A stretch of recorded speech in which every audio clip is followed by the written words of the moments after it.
बिस्मिल्लाहिर्रहमानिर्रहीम। अस्सलाम वालेकुम। मैं आपको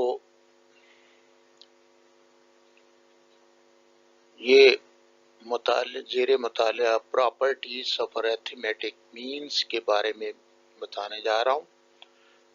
मैं 10th क्लास से, तो आइए अरिथमेटिक मीन की प्रॉपर्टीज पर गौर करते हैं। मीन ऑफ ए वेरिएबल, एक वेरिएबल का, अब यहाँ पे लफ्ज उसने एक लिखा है, एक वेरिएबल, तो मकसद उसका था विद सिमिलर ऑब्जर्वेशन। तो ऑब्जर्वेशन जो है वो सिमिलर है। से कांस्टेंट के इज द कांस्टेंट के इटसेल्फ, ये है जी वो। Find the means of observation 34 34 34 34 34 34। इसका जो आप मीन निकालेंगे, since the variable say x here is taking the same observation, so by property x bar is equal to 34। तो ये इसकी पहली प्रॉपर्टी है कि आपके पास अगर सिमिलर ऑब्जर्वेशन के वेरिएबल है तो उसका वही जो है इटसेल्फ जो है मीन होगा। The mean is affected by the change in origin. Origin के चेंज होने से मीन्स की पोजीशन जो है वो चेंज हो जाती है, और mean is affected by the change in scale. और स्केल में ये अभी बताते हैं आपको कि किस तरीके से ये चेंज होते हैं, और इन दोनों के बारे में ये दोनों जो हैं बड़े इफेक्ट है, और मिसाल से समझाएंगे आपको। Sum of the deviation of the variable x from its mean is always zero. और ये ऑलवेज का मतलब भी आप सुन लें कि ये पोजीशन जो है वो आपके पास तीन पोजीशन का जिक्र करूंगा, और तीन में आपको इन दोनों के बारे में भी बताऊंगा कि कैसे ये भी जीरो होंगे, क्योंकि चेंज इन ओरिजिन ये कैसे होता है और चेंज इन स्केल कैसे होता है, आइए आप देखते हैं। अब यहाँ पे ये तीनों बातें जो है वो दोबारा से लिखी गई हैं, और ये एग्जाम्पल को स्टडी करते हैं। Variable x take the following values, और ये इसमें ये वैल्यूज दी गई हैं, 4 है, 5 है, 8 है, 6 है, 2 है। और find the mean of x, और इनका मीन जो है वो मालूम कर। Also find the mean when or 5 is added to each observation. हर ऑब्जर्वेशन में आप 5 ऐड करेंगे। Second, B 10 is multiplied by each observation, और 10 से आप मल्टीप्लाई करेंगे हर ऑब्जर्वेशन को, हर एक को 10 से ज़रब देंगे, और इस तरह प्रूव करेंगे आप। Sum of deviation from the mean is zero.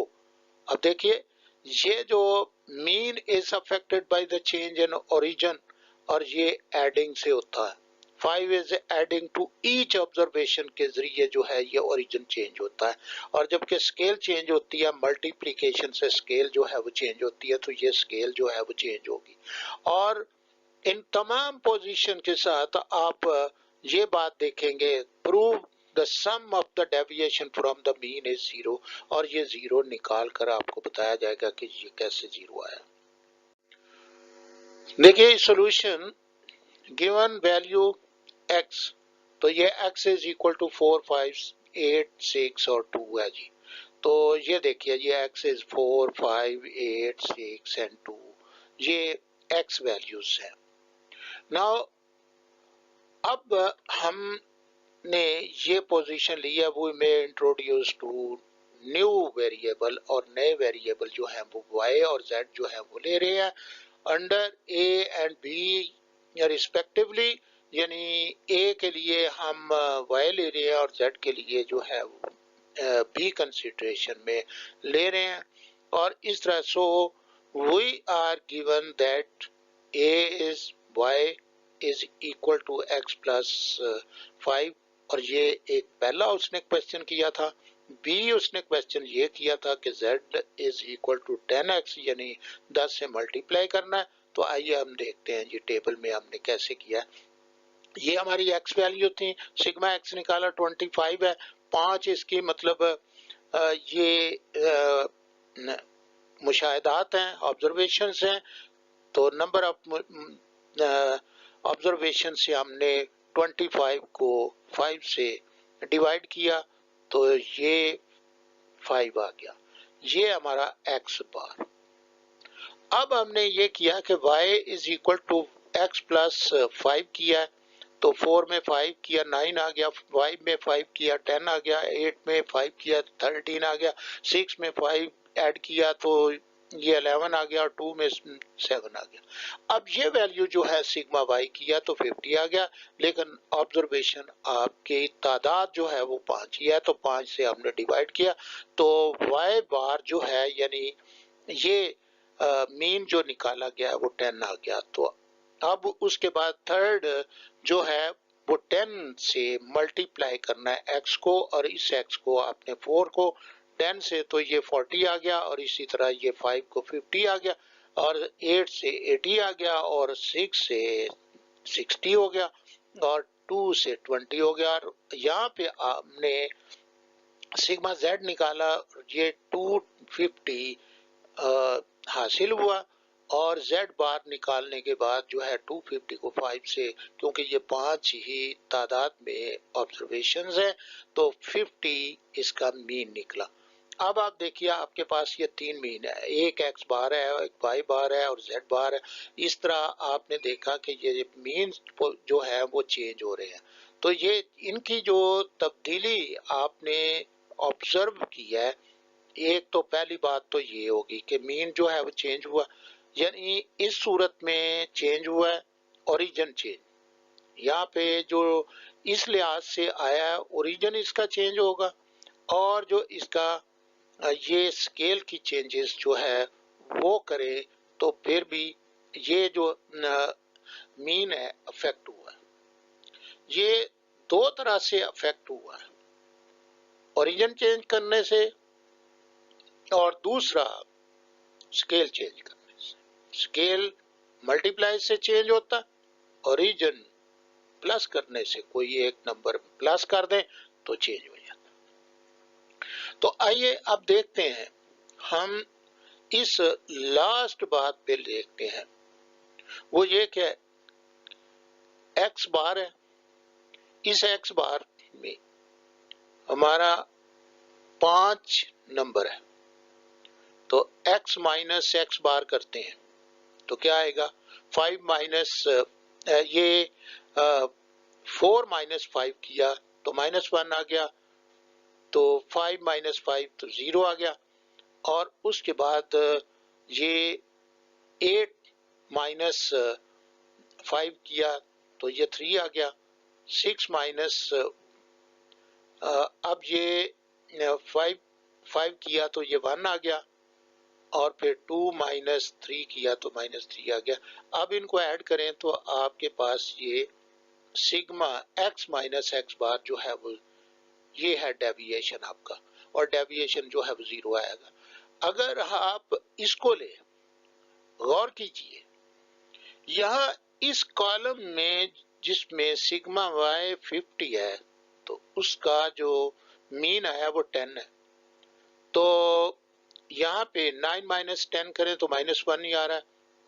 अब 10 माइनस 10 करें तो 0 आ रहा है, 13 माइनस 10 करें तो 3 आ रहा है, 11 माइनस 10 करें तो 1 आ रहा है, 7 माइनस 10 करें तो -3 आ रहा है।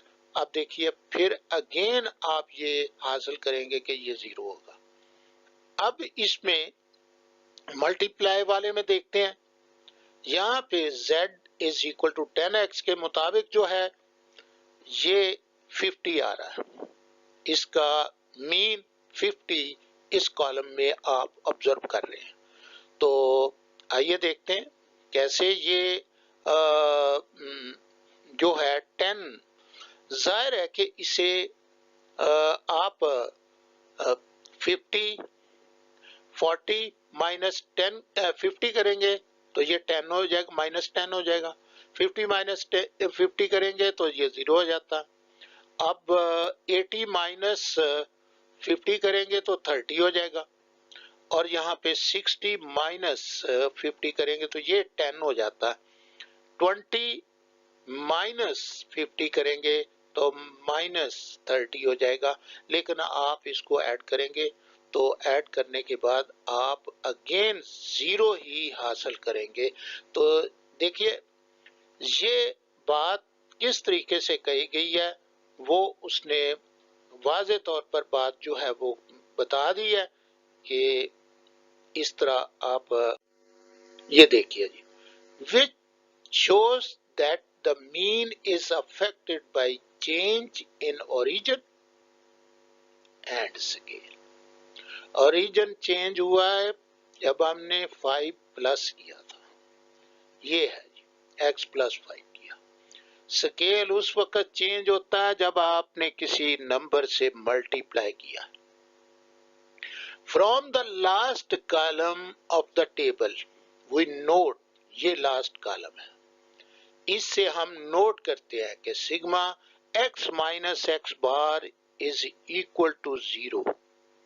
The sum of deviation from the mean is always 0, always 0।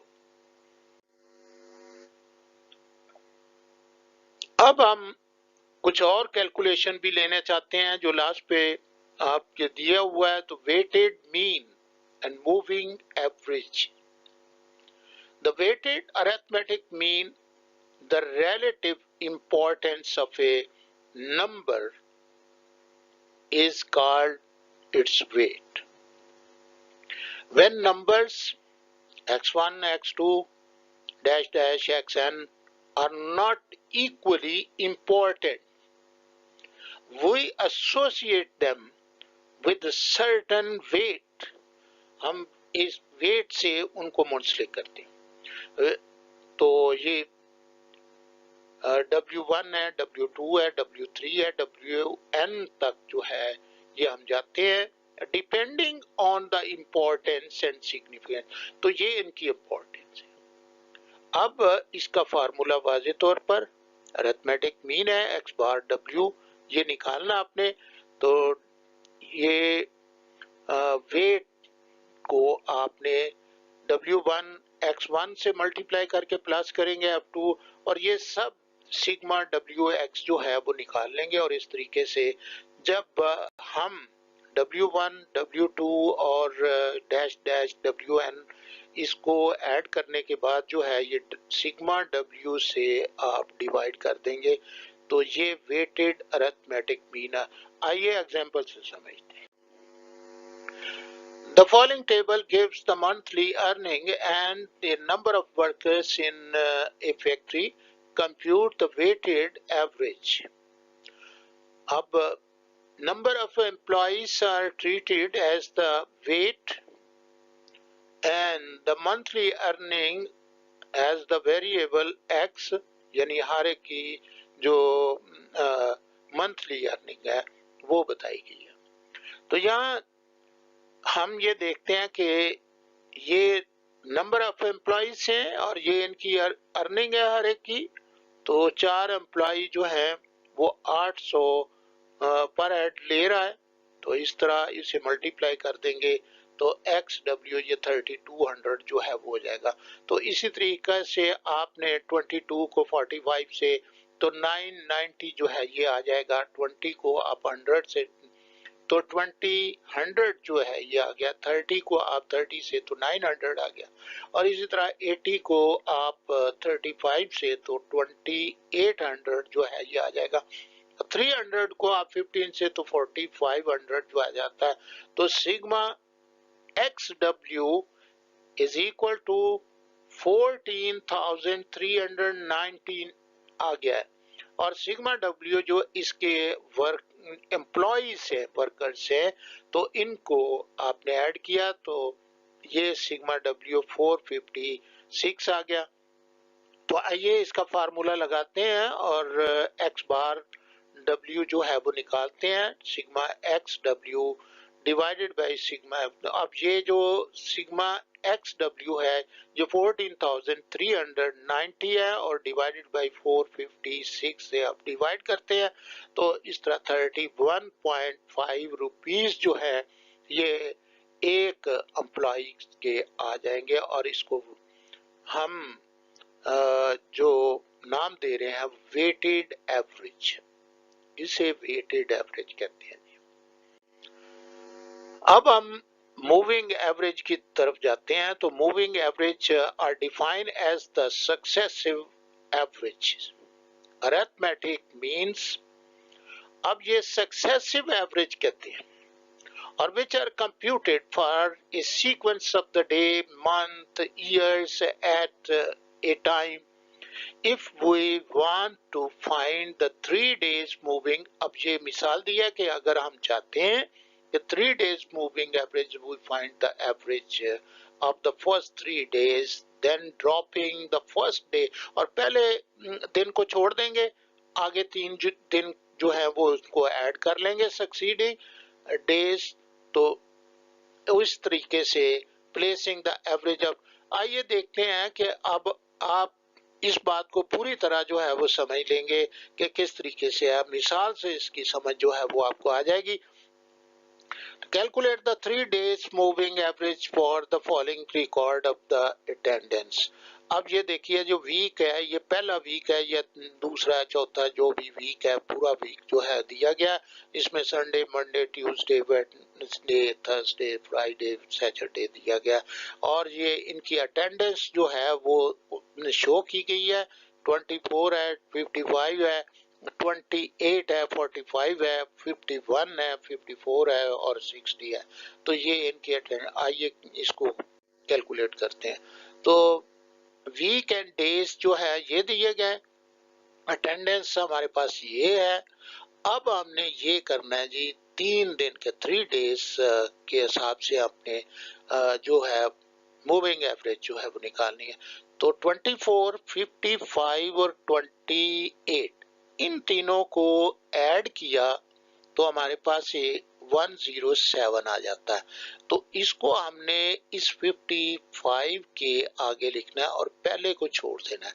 अब इसको छोड़ देंगे, अब आगे 3 ये ले लेंगे 55, 28 और 45। तो इनको ऐड किया तो 128 आ गया। यहाँ पे 128 जो है इसके आगे लिख दिया। अब हमने 55 को छोड़ देना और 28, 45 और 51 जो है इन तीनों को ऐड करेंगे तो 124 जो है वो हासिल हुआ है हमारे। और उसके बाद हम इसको छोड़ देंगे 45 को और 51, 54 और 60 इन तीनों को हम लेंगे और फिर इनको जब ऐड किया जाएगा तो अब ये आ गया जी 165। तो देखिए अब एक एक को इन तीनों को पहले किया था, फिर 55 और 45 को किया था, 28 और ये 51 को किया है। अब 45 और 54 तक और इस तरीके से 3-3 दिन को ऐड करते चले गए हैं। और फिर उसके बाद क्योंकि हम 3 दिन का ले रहे हैं तो 3 से डिवाइड कर देंगे। जब 3 से डिवाइड कर देंगे तो 35.67 आ रहा है और 128 को हम 3 से डिवाइड किया तो 42.67 आ रहा है और इसी तरह 124 डिवाइडेड बाय 3 है तो 41.33 आ रहा है। 150 divided by 3 is equal to 50 और 0.00 आ रहा है। 65 divided by 3 ये 55.00 और ये आ रही है। ये वैल्यूज जो है ये है जी मूविंग एवरेज जो हमारे पास बनी है वो ये मूविंग एवरेज है। By adding the first three values we get the 107 और ये उसी बात को मतलब दोहरा रहा है, लिख रहा है कि कैसे मतलब किया गया which is placed at the center of these values और सेंटर में आप लिख देंगे, इन तीनों के सेंटर में आपने लिख दिया। तो नेक्स्ट वो कहता है कि आपने वैल्यूज जो है इसी तरीके से आगे एक एक को छोड़ते जाना है। 24 को आप छोड़ देंगे और आगे 3 जो है वो ले लेंगे, और जब इसको सामने 120 जो है वो लिख दिया तो उसके बाद आपने 55 को छोड़ दिया, और इस तरह ये नेक्स्ट चलते जाएंगे। और यही बात जो है वो बताई गई है, और इस बात को मुकम्मल तौर पर जो है ये आप सिर्फ इस बात को इस टेबल से ही समझ सकते हैं। Graphical location of median, quartile and mode. अब देखिए इसमें ग्राफिकल लोकेशन जो ग्राफ के जरिए मीडियन, क्वार्टाइल और मोड जो है वो आप मालूम करते हैं, तो वो कैसे है जी। We explain the graphical location, median, quartile and mode by the help of the following example। और ये हमारे पास एग्जाम्पल है। For the following distribution, locate the median and quartile on the।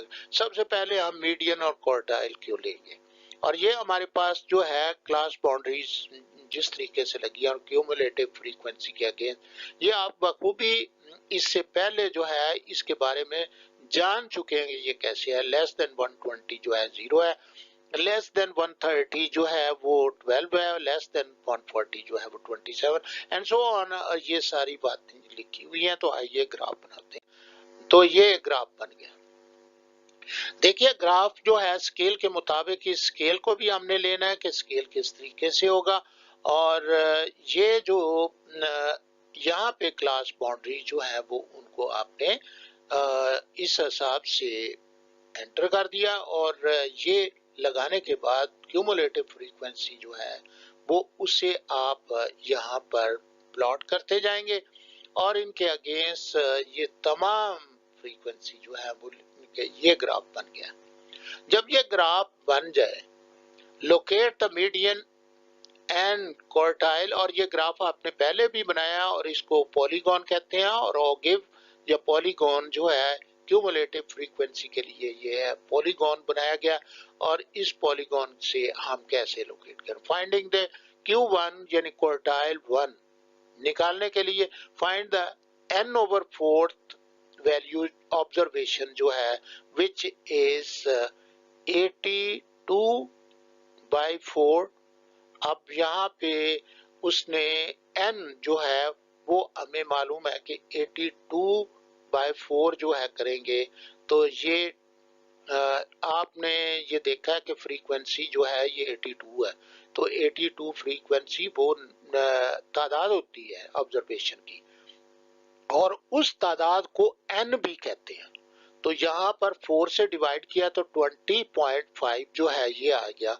तो 20.5 को आपने ये किया कि यहाँ पर ये 20 है, और इससे थोड़ा सा ऊपर आप ये इससे देखिए जी, यहाँ पे आकर मिलता है, तो इसको आपने परपेंडिकुलर यहाँ पर इस क्लास बाउंड्री पे जाकर देखते हैं, तो आपके पास 135.17 ये Q1 जो है वो आ जाएगा। On the graph locate the 20.5 on y axis पर, ये इस y एक्सिस पर आपने लिया है इसको, and draw a horizontal line, और पहले इसने इसके साथ आपने ये हॉरिजेंटल लाइन ली है, और फिर उसके बाद आपने draw the vertical line segment from its point touching the x axis, और उसके बाद आपने परपेंडिकुलर लाइन जो है ये लेने के बाद, और यहाँ पे इस बाउंड्री को जहाँ पे चेक कर ये क्लास बाउंड्रीज को टच कर रही है, ये पॉइंट आप लोकेट कर लें कि ये कितने हैं, और स्केल के मुताबिक जो है वो आप उसका फैसला कर लीजिए कि कितने होंगे। तो ये यहाँ पे यही पॉइंट जो है वो दिया गया। Read the value of the first quartile at the point where the line segment meets x-axis। x-axis पर जहाँ पे पहले ये 135.17 पे फिट है, तो ये है क्वार्टाइल 1। और अब हम देखते हैं क्वार्टाइल 2, इसको मीडियन भी कहते हैं। क्वार्टाइल 2 को हम मीडियन कहेंगे। तो इस मीडियन को फाइंड अब 2 से मल्टीप्लाई कर देंगे। असल में क्वार्टाइल 1 जो है n/4 है, ये 4th ऑब्जर्वेशन होती है। तो इस सूरत में हमने 2 जो है उससे मल्टीप्लाई कर दिया और जिसकी वजह से 41 आ गया। तो 41 को आप यहाँ पे देखिए, ये 40 है, 40 से थोड़ा सा ऊपर और ये यहाँ पे जाकर मिल रहे हैं और हॉरिजेंटली आपने ये लाइन जो है वो ड्रॉ कर ली। ड्रॉ करने पर यहाँ इस पॉइंट पर मिलेगा और इससे आप वर्टिकल लाइन जो है मुझे इस क्लास बाउंड्री के ऊपर लाएं और इसकी रीडिंग करें। तो ये रीडिंग में हमें ये मालूम हो रहा है कि 145.33 जो है ये है जी मीडियन, और जिसे Q2 जो है कहते हैं। तो इस तरीके से Q2 जो है ये मालूम हो गया कि ये Q2 है। ये उसने Q2 जो है where the line segment meet x axis which is 145.33 जो है ये होगा। तो इस तरीके से आप इसको मालूम कर लेंगे। नाउ द नेक्स्ट, आप क्वार्टाइल 3 मालूम करना चाहते हैं तो देखिए, आपके पास क्वार्टाइल 1 जो है वो तो n/4 ऑब्जर्वेशन थी। 3 से आप 3 से उसको मल्टीप्लाई कर दें। 3 से मल्टीप्लाई किया तो ये आप देखिए 61.5 जो है ये आ रहा है। तो 61.5 को आपने ये लोकेट किया। 60 से ऊपर 61.5 जो है ये इसको सीधा लेकर गए हैं और यहाँ इस पॉइंट पर पहुंचे हैं। ये पॉइंट जो है इससे हमने वर्टिकल लाइन जो है वो ड्रॉ की और ड्रॉ करने के बाद हम जिस पॉइंट पर जाकर ये क्लास बाउंड्रीज को मीट करती हैं वहाँ उस पॉइंट को रीड किया और स्केल के मुताबिक उसको रीड करने के बाद क्वार्टाइल 3 157.57 जो है ये आ रहा है। तो इस तरह where the line segment meet x axis which is 157.57 जो है ये इस तरीके से आप इसे मालूम कर सकते हैं कि क्या क्वार्टाइल 1, क्वार्टाइल 2 जिसे मीडियन कहते हैं, क्वार्टाइल 3, ये सब मालूम किए जा सकते हैं कि नाउ अब हम आते हैं ग्राफ के जरिए मोड का मालूम करने का तरीकेकार जो है वो क्या होगा। तो इसमें ये हमारे पास एग्जांपल है salaries in the rupees, number of the teachers जो हैं ये दिए गए हैं और इसमें ये फ्रीक्वेंसी है और ये हमारे जो हैं इसे आप ये कह सकते हैं कि क्लास बाउंड्री लगी हुई है। कैसे क्लास बाउंड्री? देखिए, ये अपर लिमिट जो है वो पहले इस क्लास की 130 है, तो ये दूसरे क्लास की लोअर लिमिट जो है वो साबित हो रही है। तो इस क्लास बाउंड्री लगी हुई है और इसी लिहाज से जब क्लास बाउंड्री लगी हुई है तो अब इन क्लास बाउंड्री के लिहाज से हमने ये हिस्टोग्राम जो है वो बना लिया। हिस्टोग्राम बनाना है और ये वैल्यूज जो है आपने जो फ्रीक्वेंसी की वैल्यूज हैं वो अब यहाँ इस वर्टिकल लाइन पे यानी वाई एक्सिस पर लेने हैं। एक्स एक्सिस पर आपने ये जो सैलरीज इन रुपीस है और इन क्लास बाउंड्रीज को आपने ड्रॉ कर लिया। तो देखिए, सबसे बड़ी बात जो है आपको भी मालूम है कि हमारा जो यहाँ पे हम फ्रीक्वेंसी सबसे ज्यादा फ्रीक्वेंसी जो है वो 24 है। तो हमारा जो मोड है 140 और 150 के दरमियान होगा। जब इसके दरमियान मौजूद है तो अब हमने क्या किया, तो ये हमारी वो फिगर है जिसमें 140 और 150 का ये बार हम ले रहे हैं। इस कोने से हमने इस कोने को मिला दिया जो इस नीचे ये प्रोसीडिंग बार है और फिर सक्सीडेड बार के कोने से इस तरफ से हमने ऐसे मिला दिया। तो इन दोनों को जहां पे ये इंटरसेक्ट कर रहा है इस पॉइंट से ये हमने वर्टिकल लाइन सीधी जो है एक्स एक्सिस के पर एक पॉइंट लिया है। और उस पॉइंट को स्केल के मुताबिक हमने ये रीड किया तो हमारे पास ये नंबर 144 आ गया।